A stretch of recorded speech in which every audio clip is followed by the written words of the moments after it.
Hello, everybody. Welcome to this training course on ISO 9001:2015.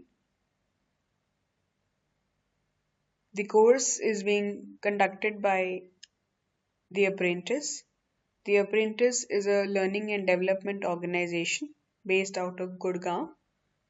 We provide many courses on various subjects like Lean Six Sigma, ISO 9001:2015. We have OSHA's, we have ISO 14001:2015.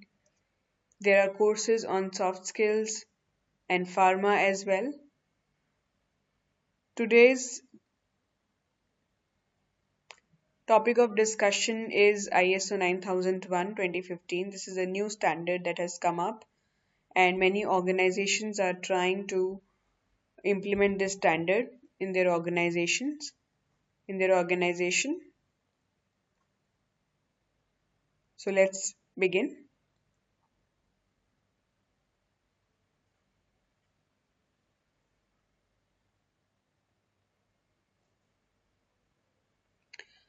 So the objective of today's program is to familiarize the participants with the requirements of ISO 9001:2015. We'll also understand a couple of other things ago- along with the standard, which is what is a quality management system, what is the premise of ISO 9001:2015, the structure of the standard, the explanation of the audit-able standard, and key terms used in the standard. So it is important to understand some things prior to getting into the nitty-gritties of the standard. It is important to know what is QMS, that is quality management system. It is very important to understand what is the premise of the standard. What are the quality management principles that are there as the background on which the standard is actually built. As you would know, not all the clauses of the standard are auditable. Clause 1 to 3 are not auditable. Auditable clause starts from clause 4. So we will see full understanding from clause 4 to clause 7 in this training course. So here are the contents. We'll look at what is quality, what is standardization, what is QMS. We'll introduce you to ISO. Many people think that ISO is an acronym and it stands for International Standards Organization. However, that is not the case.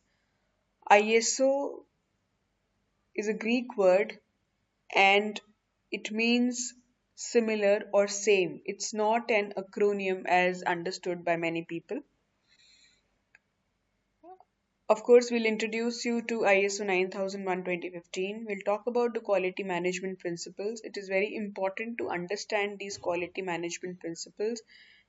And whenever you are trying to read the standard or you're trying to understand the standard, it is advisable to have these QMS principles in sync with your understanding. We look at the elements of the standard, of course, auditable and non-auditable clauses, the terms and definitions, and there's a complete explanation from clause 4 to clause 10 in this training course, and how you can implement the standard in your organization. That is also explained in the training. All right, let's begin then. So, we'll introduce you to quality and standardization. We'll also talk a little bit about evolution of quality management systems. And then, of course, 9001:2015. So, what is quality after all? What do you think is quality?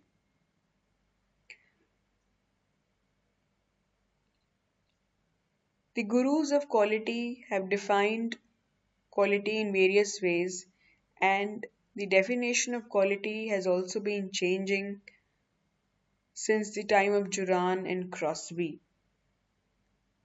Quality guru Juran, he said quality is fitness for use. Crosby said it is conformance to requirements. And Deming says that it is customer satisfaction or customer delight. So you will see that the definition of quality is changing,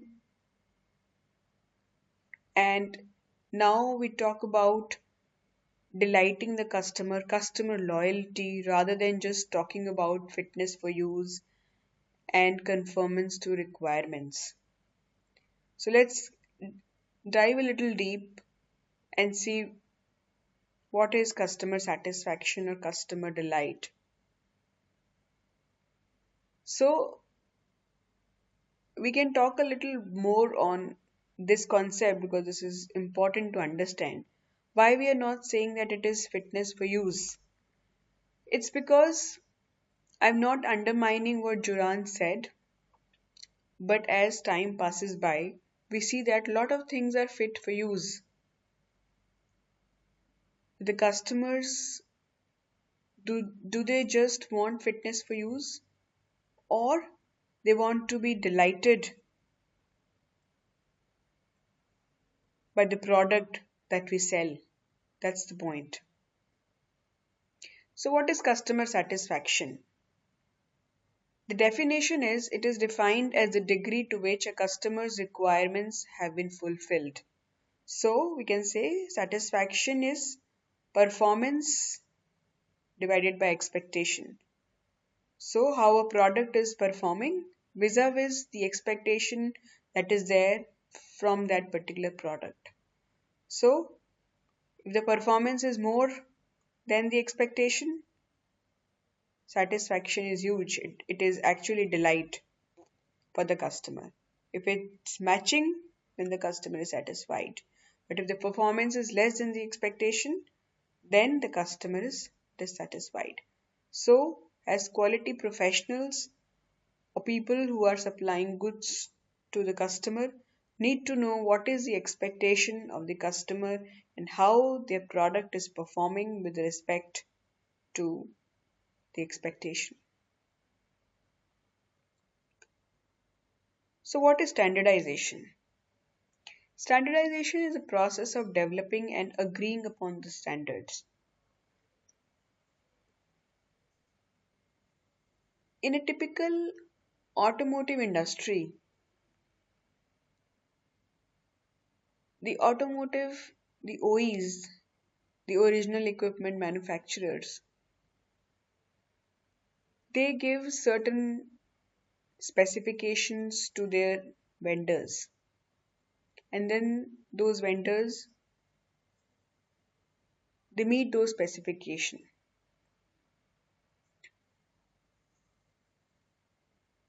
So for them, those are the standards. If we move out of the goods that are primarily for the mass or for the consumers, direct consumption, if we talk about the industrial products,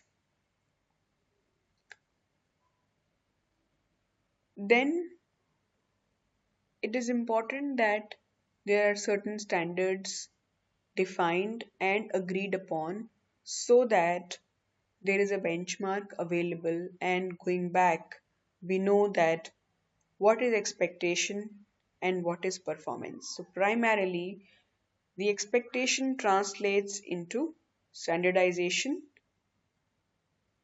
in a B2B kind of market. What are the aims of standardization?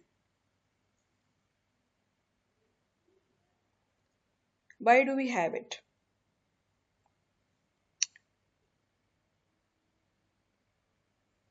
It is because if there is a standard, then we know that it is fit for the purpose.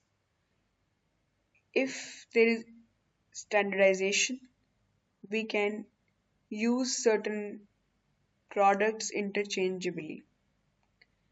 There is reduction in the variation, there is compatibility, and guarding against factors that affect the health and safety of the consumers. Some of the other benefits are environmental protection, better utilization of resources, better communication and understanding, and removal of trade barriers. S-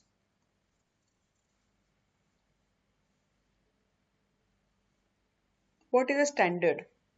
Standards are documented agreements containing technical specification or precise criteria to be used consistently as a guide of characteristics to ensure that materials, products, processes, and services are fit for their intended purpose. There are various types of standards. For example, vocabulary standards, measurement standards, product standards, management standards.